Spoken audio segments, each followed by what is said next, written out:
Alright, so this particular course is focused on Linux administrators, and they may range from newbies to expert levels, and a lot of new stuff and interesting things which are part of this course that we'll actually see in the later stages.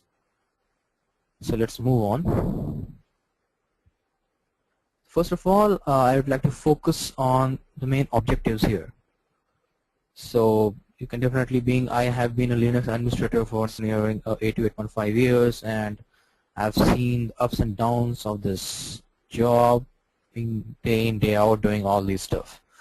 So usually when we talk of Linux operating system or Unix operating system or any other open source which is based on Unix kernel, it could be HPUX, Solaris, anything else. So everything is a file. The file is the fundamental block of the whole OS on which the OS is constructed. Usually they are actually complex modules of high-end data structures and kernel data structures. But at the end of the day, from a user perspective, we see everything as a file.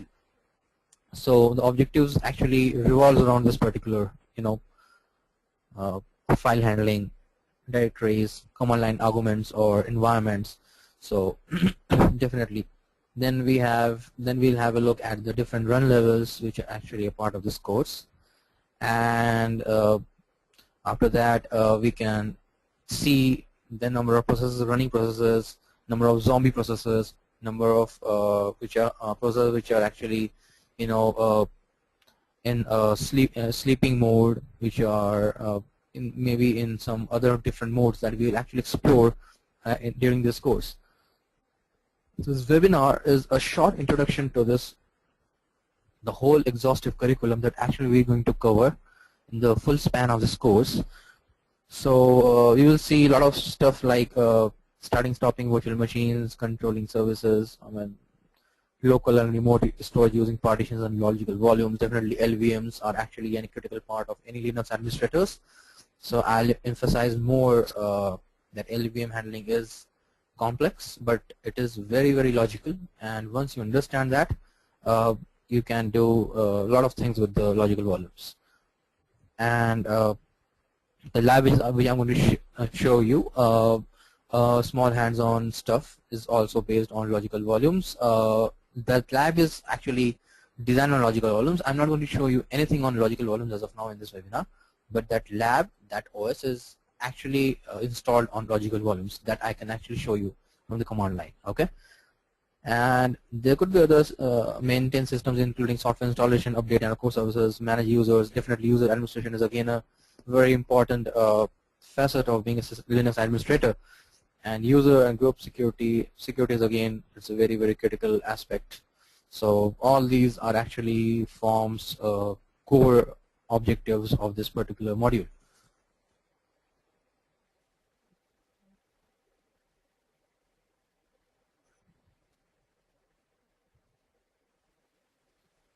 We'll move on to the next slide.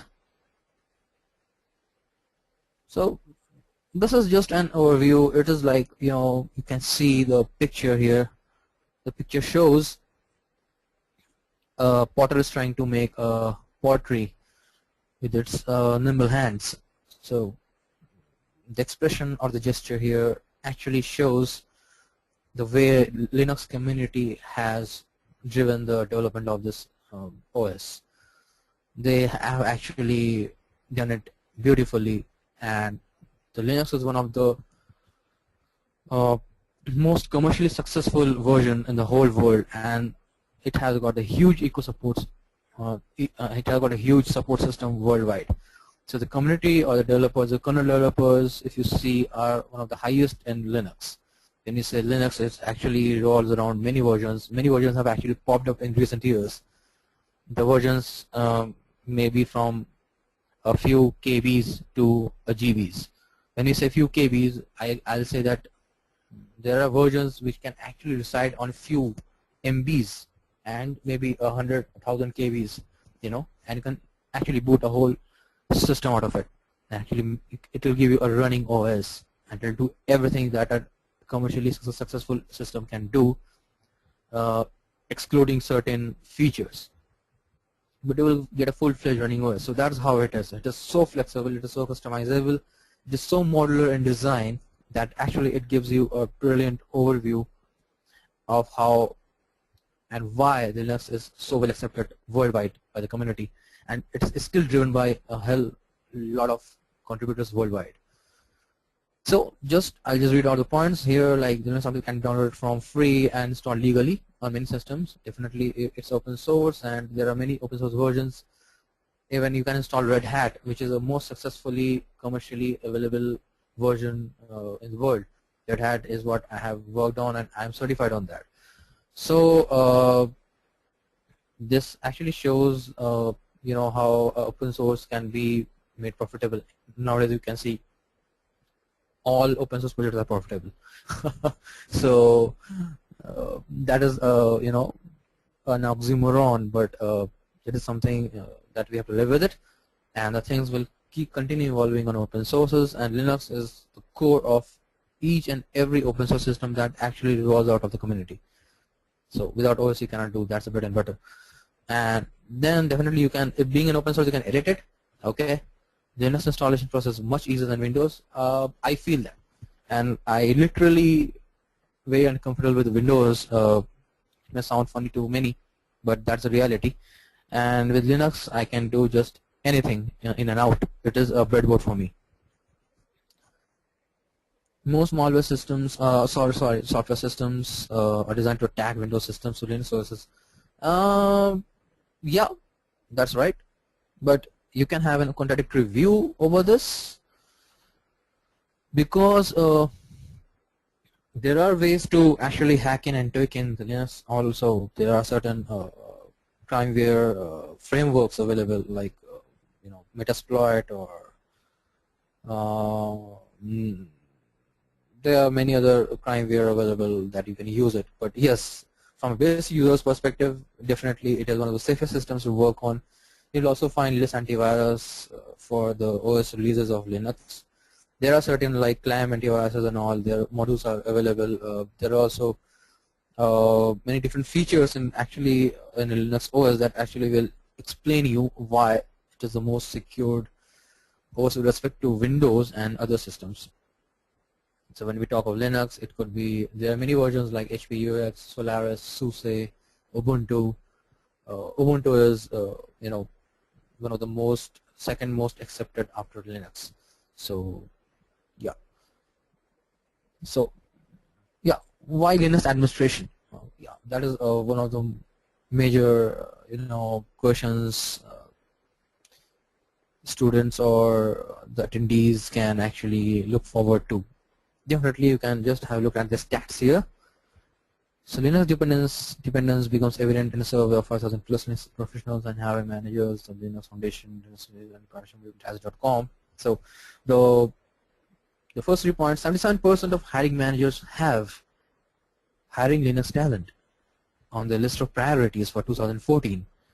From 70% in 2013, with this strategic priorities set, 93% of hiring managers plan to hire Linux professional in the next 6 months. Right? And the second one, the 46% of hiring managers are beefing up their plans for recruiting Linux talent over the next 6 months. A 3-point increase over last year, and that's really interesting. I mean, you can have a look.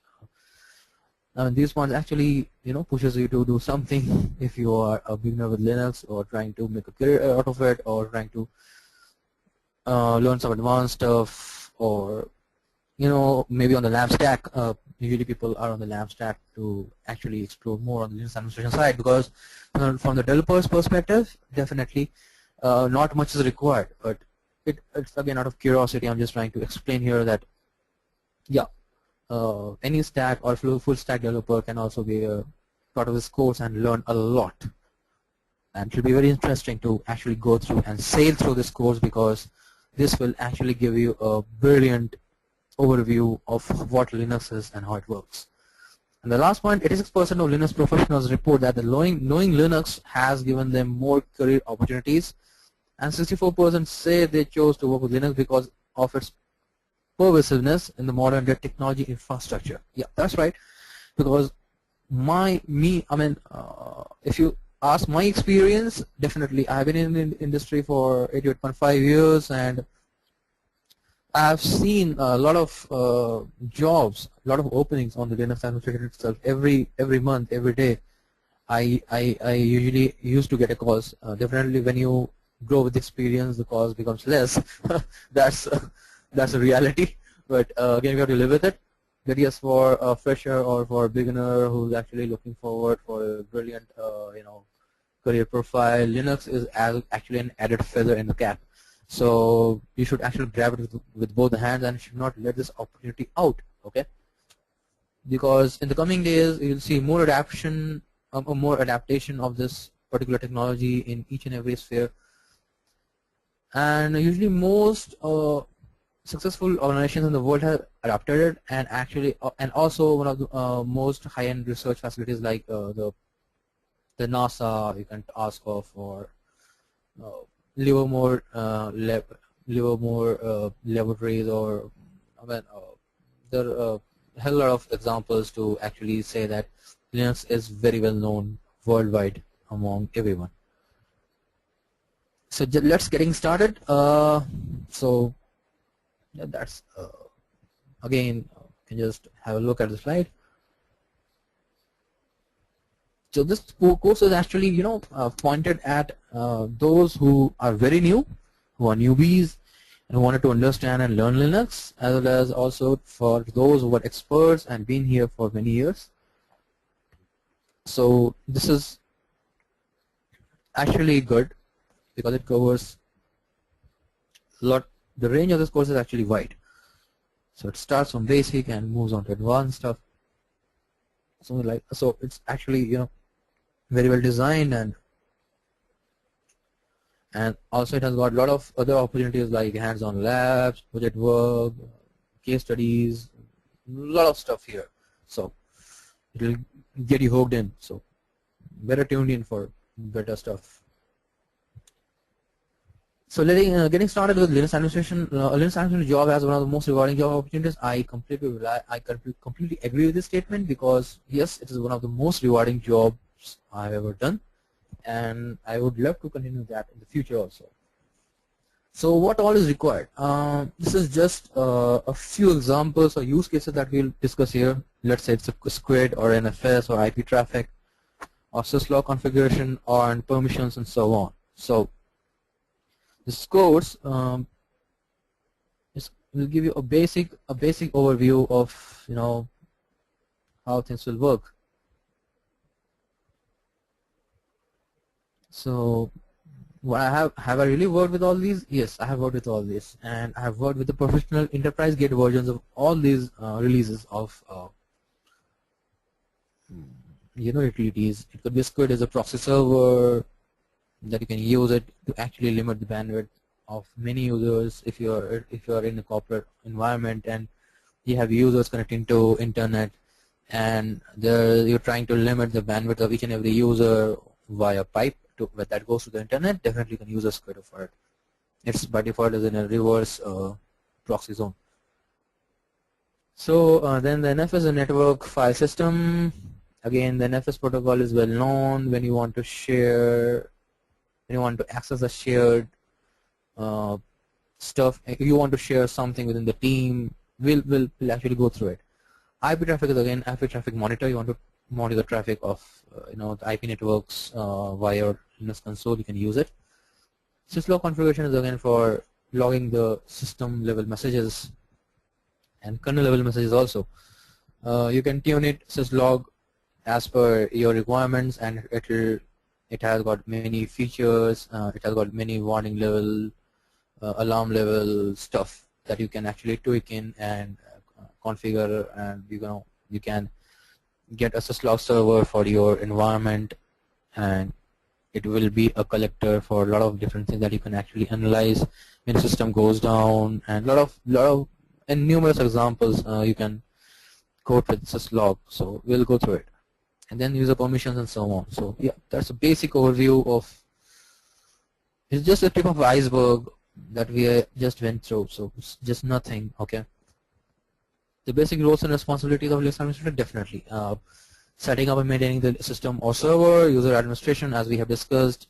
I've told you monitor system performance. Again, that's a critical job, and it comes with experience. Though, as you grow with your role, you will definitely see live production examples of how in production the things works and what exactly affects. So system performance is actually directly proportional to your business turnover.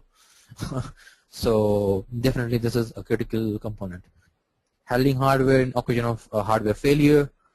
Yeah, that's right. Your SCSI fails or your hard disk fails. You just plug in, plug out another hardware in the RAID configuration error and all those stuff. Yeah. Monitor network communication again with the IP traffic kind of. There are n number of utilities like Nmap, Nessus, IP traffic is another one. Then you can have packet level inspection done. You can actually diagnose the network packets to a deeper level inspection with Nmap kind of utilities and other features are there.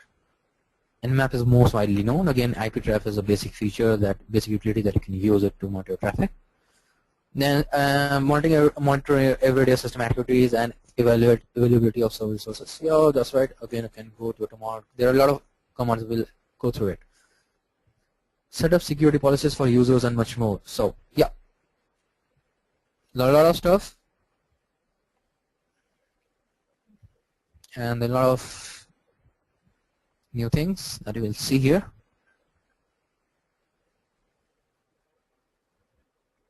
So let's say start with NFS directory. So what is that? You have got NFS server, you have got NFS clients. So setting up a network file system is one of the tasks in Linux admin role. Yeah, definitely this is one of the important tasks, and it is one of the most widely used network services. That's right. It allows a client to automatically mount remote file systems and very cleanly provide an access to NFS client as if the file system is local. So yes, it is something kind of you can say a shared folder in Windows systems. That is an analogy that you can use it. And yes, so you will have NFS server. So server is nothing but a daemon and a background process that actually serves the request that it gets from the clients. So NFS clients are your end users here that actually trying to access the shared resources from the exported share of NFS server, and they can remotely mount that and they can access it. So do you know how to set up? We'll have a look. We'll go through that. Then there's IP traffic. Yeah, system monitoring problems. Right, we have discussed. So if one of the users in the network is downloading unnecessary videos or other huge files, that results in slow internet speed for the users. There are other tools other than IP traffic like Negios and Cacti and Zabbix. I mean, hell lot of open source, huge open source projects these are. So IP traffic is another effort in the way of a small tool that a basic user or learner can actually use it and see how the things are. You can also find out how to catch a user if he's using more or if he's actually hogging the network. So network hogging is actually a bad practice in corporate environment because actually it slows down the network speed, and once the funnel is full, I mean there's no flow and you're just stuck. So that's a bottleneck. We should avoid that using this.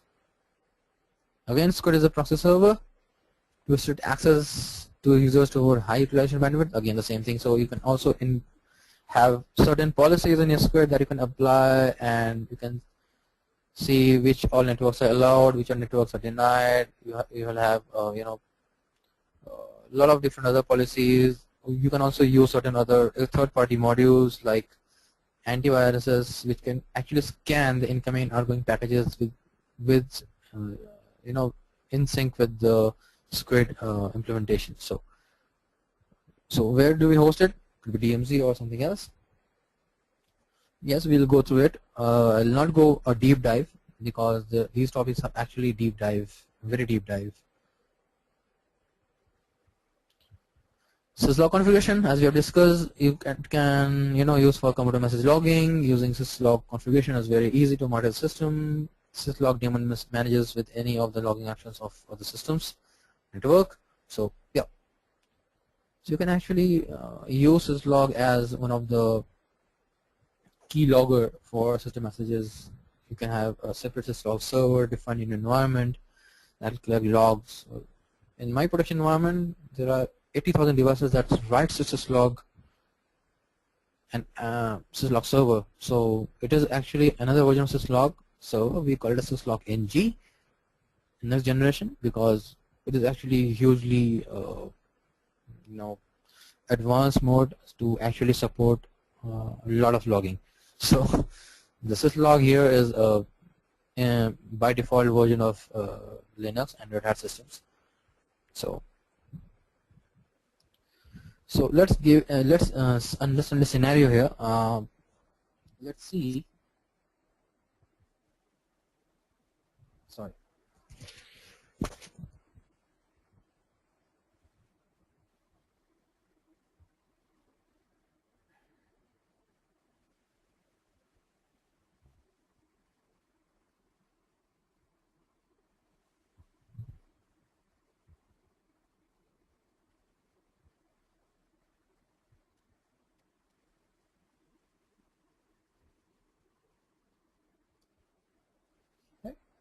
So let's go through it. Your administrator and your sales branch users need to access some data from main branch. Okay, so you decide to set a NFS directory, the group collaboration.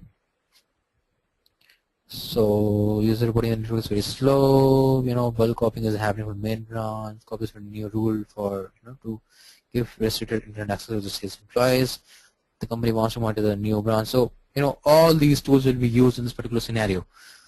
So wants to access the shared stuff. You can have an NFS server coming into picture. Then user reporting its network very slow. Again, you can have a performance issue. You can use IP trap to monitor that. Again, if you're having internet access, restricted internet access to the sales, again the proxy. So this code will come into picture. So you can have a look. So yeah, that's it. So sales branch user need to access some data from branch, so decide NFS directory, right? So you can have a look. There's a small terminal. Then we can have a look here. What happens? Because the first step is like installing NFS and then starting service. So let's see. What is the version I'm using? It's 5.4.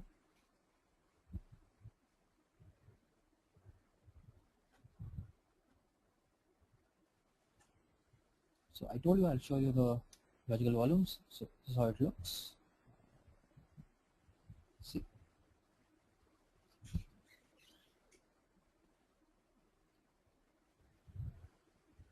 Alright. So let's go with the process. The yum install. So yum is actually a yellow dog update modifier. I don't know why the name yellow dog comes into picture, but this is a utility to install packages on your new Red Hat systems. From Red Hat 4, they have given the yum, but before that, you can still use RPM commands to use it, but it is more recommended that you actually switch on to yum kind of environment, because it actually talks to a central repository and it fetches all dependencies by itself, and it's kind of some intelligence built in to actually ease your work and also save time. So we can just do this. NFS utils and NFS utils live.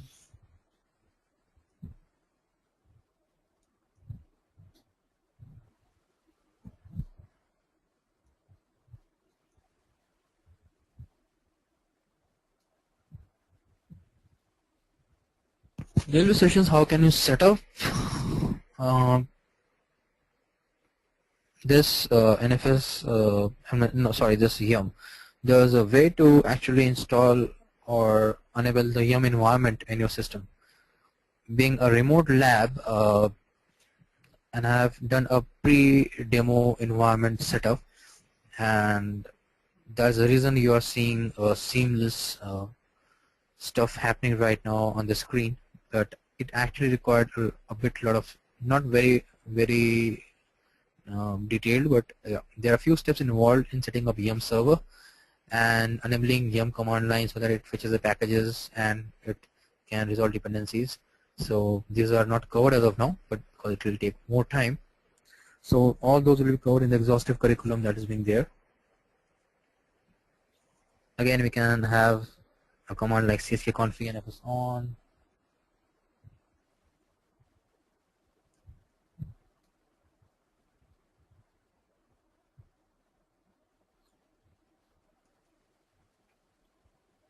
Alright, check the status.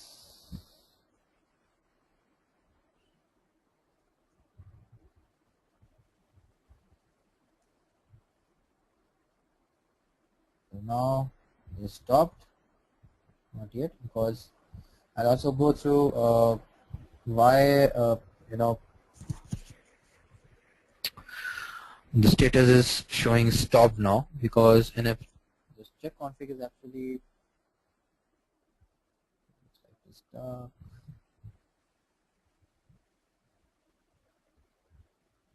alright, no problem.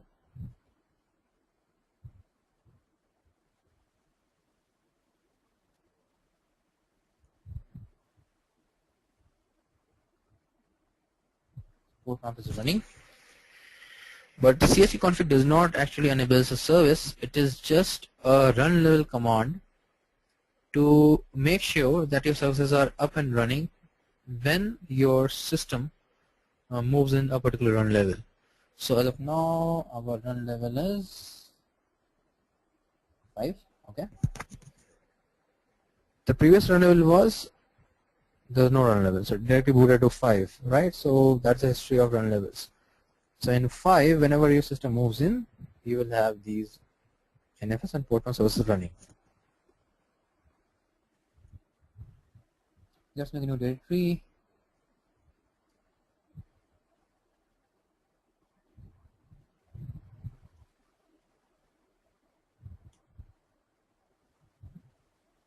Then you go to etc exports command, right? And then we will insert this line / profit sharing.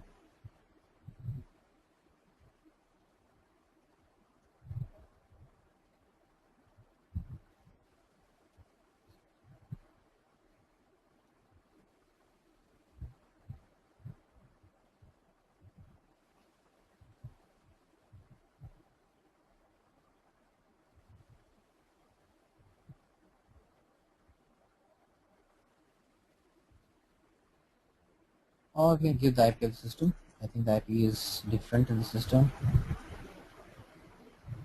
Have a look.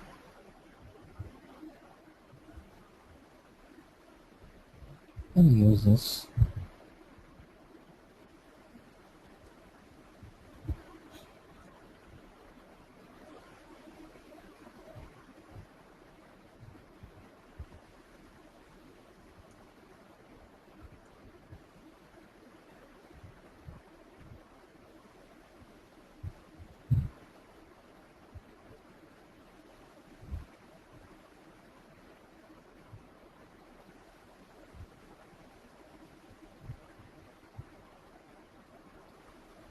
Try 24 or not depends upon your network.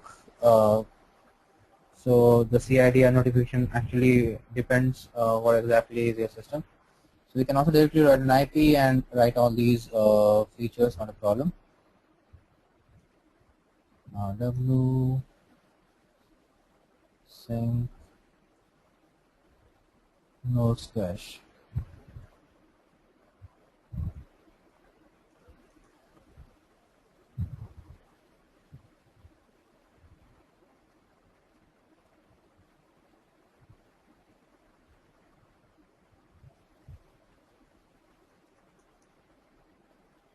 All right.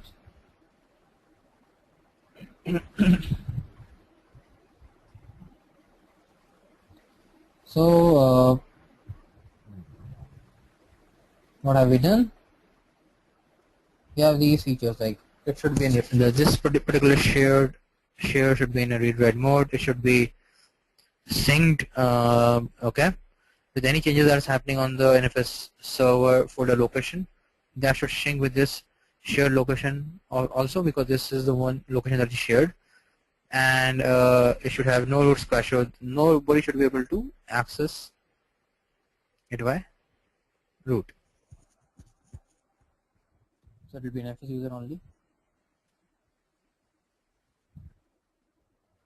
You can have a look NFS, and if you go to root,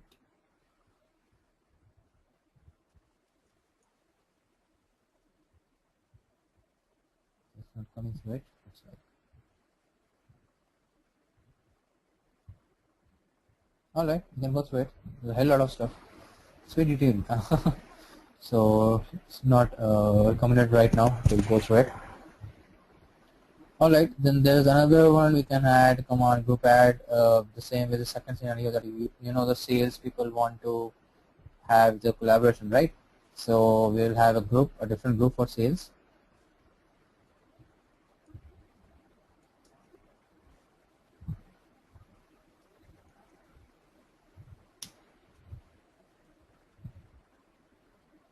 Change the group.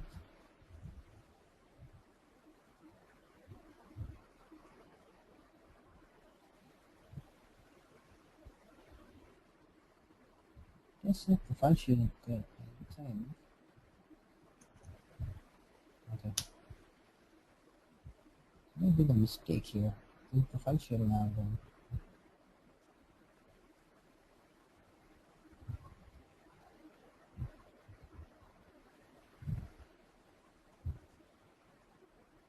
Alright.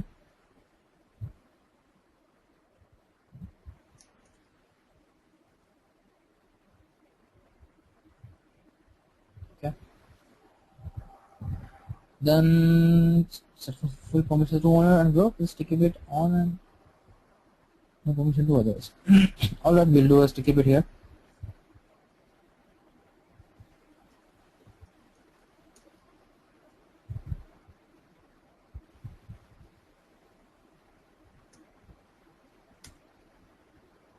Okay, how it looks like.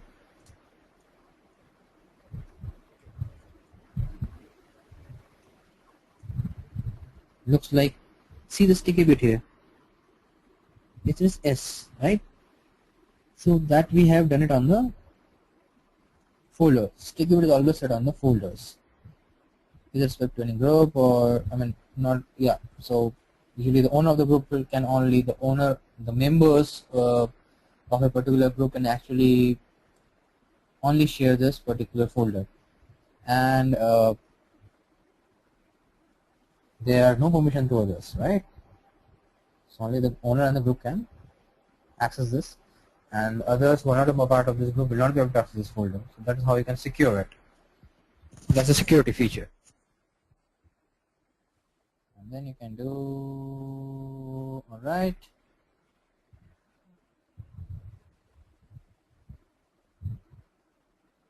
Then you will have a client-side installation. You can do it like the same way. Let's say client-side is me only, right? So I can actually mount it on my side. So you can, because we have got, like on one system, I can show you that one system can become a client and a server also. So let's say your one system is a, a client. Let's see.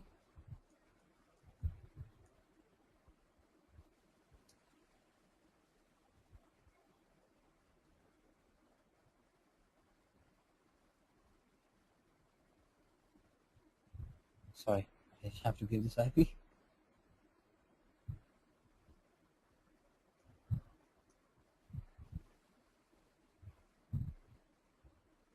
So I think servers are not running. All right.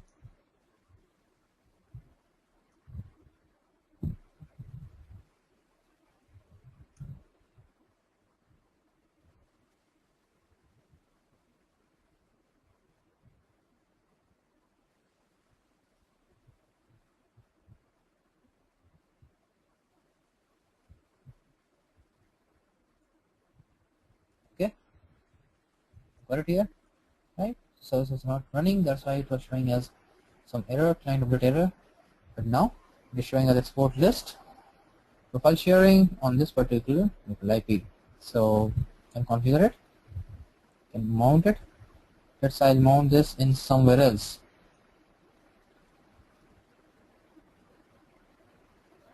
Okay, so I mount .nfs 1091.151 S2 profile. Only you will get not at completion because you're on client side. You don't know, your client doesn't knows, but I'm doing it here because I'm on the same server. So that's a use case.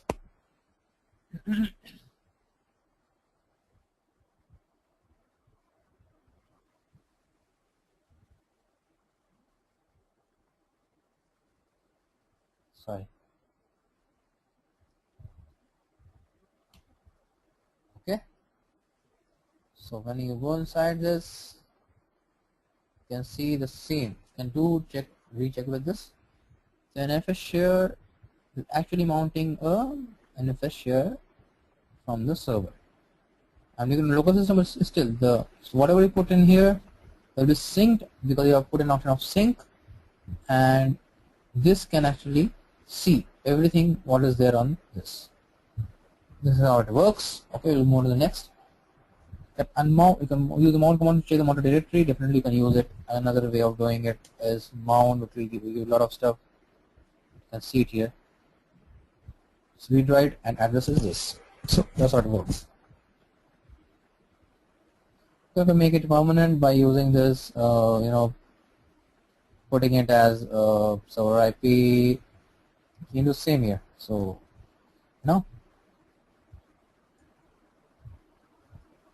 same way. So in the same stuff, and it will be done with the reboot. So all this is a part of a lab. Now user reporting is very slow. Informed users are actually, so again, now this is how the NFS works. I think it's very clear.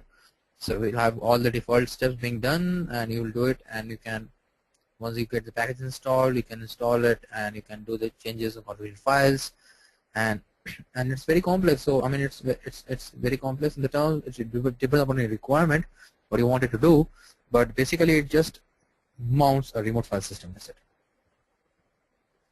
Again, we come on to a network reporting, that is IP traf. Here, if we go here, we can install it.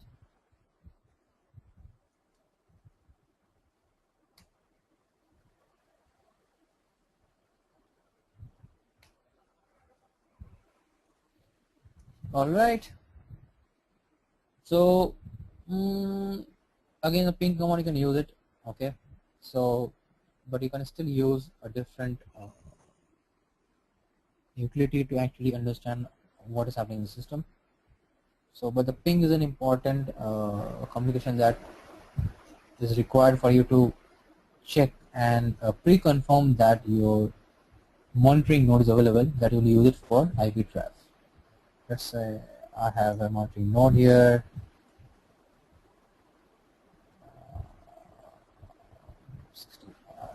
Or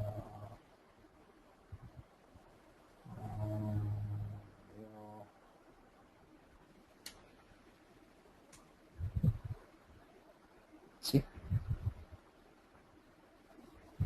looks like the system is available, and you can see how it's going on.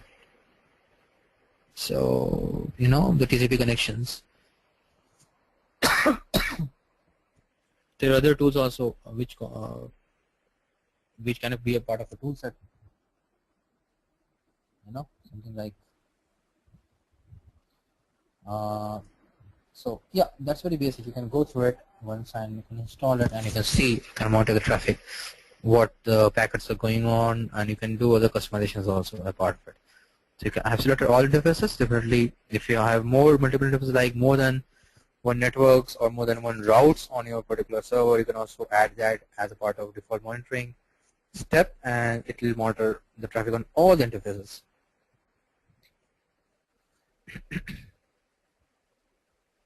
So definitely there will be use cases difficulty just actually show the use case in a webinar, but you can see a use case that will show you that this particular interface is actually using a heavy traffic. You can use this and you can see the screenshot and it works out like that. So here again it's a top command. You can, but actually this is a GUI version of top command, so we can have a look in the GUI. That is a genome AVFS demo is that process. You can carry it with the K. There are a number of other utilities that you can actually have a look. Now we have come to the question 3. That is a new rule for system administrator to actually give unrestricted access, right? The way we were trying to discuss that we can have a proxy and all those stuff. So we can actually configure a proxy here.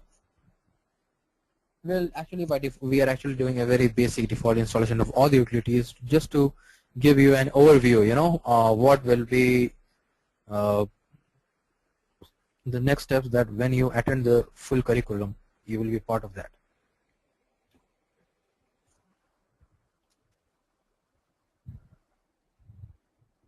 So again, you can install same way. I think it's already installed, so I think that's not a problem. So if it's already installed, it will give you that it's already installed with the latest version. So let's say what is in the squarespace.conf.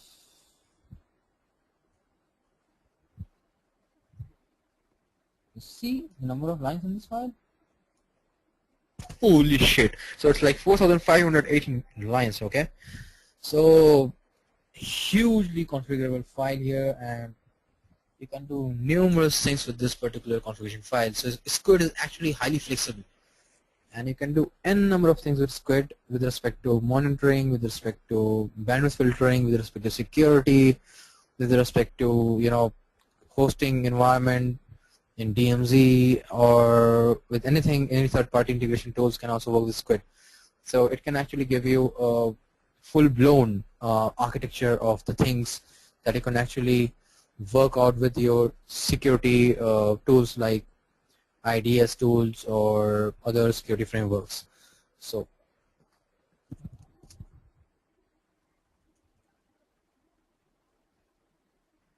the basic steps is add host name to the file and while visible and host name tag. So we'll just try to find out visible underscore host name. All right, so we got it here. Enable Squid port 312 as shown here. Right, so how to do it? Just go back.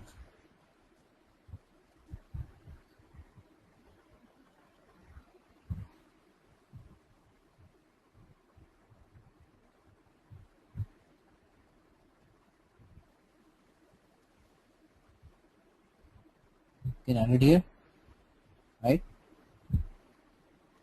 And then enable the Squid port 312.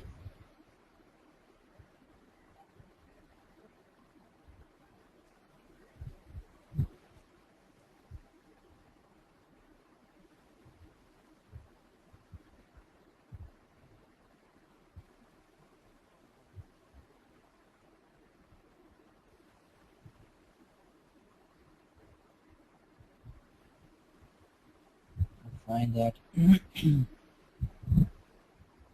So I mean the way it goes is like then you will have a ACL list that you have to allow, and you can see ACL allow network and all those parameters. Sorry.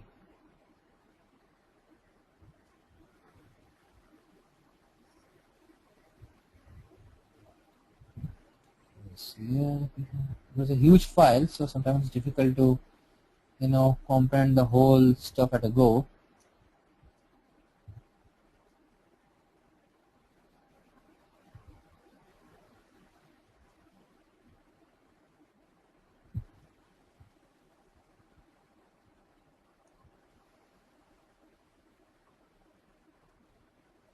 It's not showing up.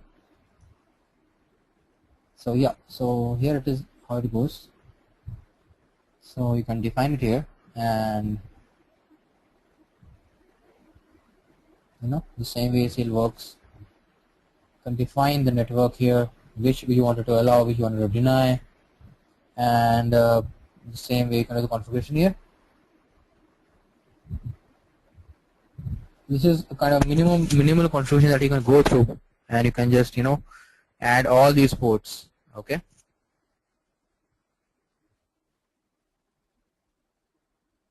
So this is the minimum configuration that you can go through it, and you can add the ACLs here. What all ports you want to allow, what all ports you want to deny. There is a default port list here. You can add and subtract from it, and you can do your stuff.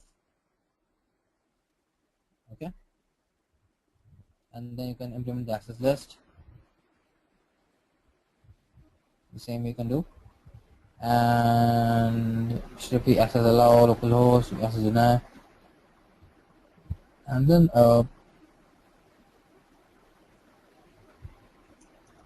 you come back.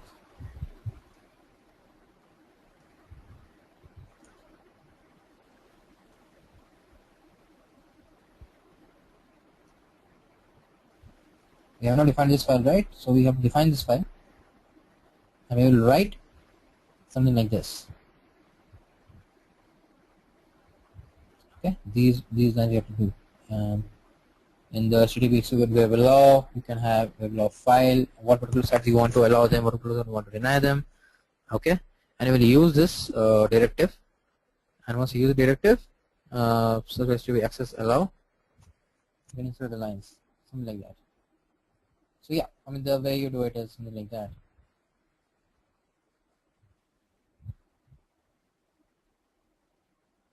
So this is how you implement Squid. So again, syslog, you can install the syslog on there and syslog on a conf, and you can make the syslog on just like the initial stuff, and then can list the syslogs and syslog nt. So all these commands are equivalent to what we have shown, what we have seen before, and you can install syslog with the help of am install syslog, and enable the syslog.conf. The syslog.conf, a lot of options there. You can have a look.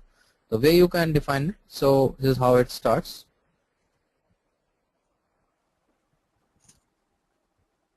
So these are the course topics: installation, initialization, boot, and package management, kernel services, system services, user administration.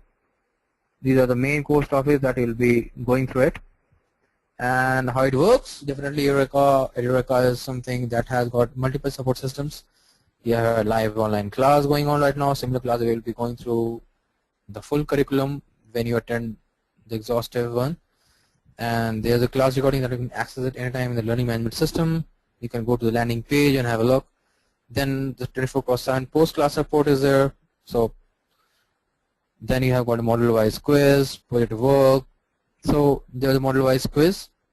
So once you go through them, it will actually help you, make your fundamentals strong, and they will actually form building block of understanding. When you understand them well, once you go through all the modules quizzes, you will actually get a very exhaustive overview of how the things works and what all actually can you do to make your career better, move into higher positions, do some cool stuff, and understand Linux in a better way. And then there's a project work after it. Once you complete a project work on your own, you'll be gifted with a verifiable certificate that will actually give you some heads up that you are doing something cool, and also will help the market recognize your Linux talent and give you some awesome way out. So thank you so much, and I'm open for questions.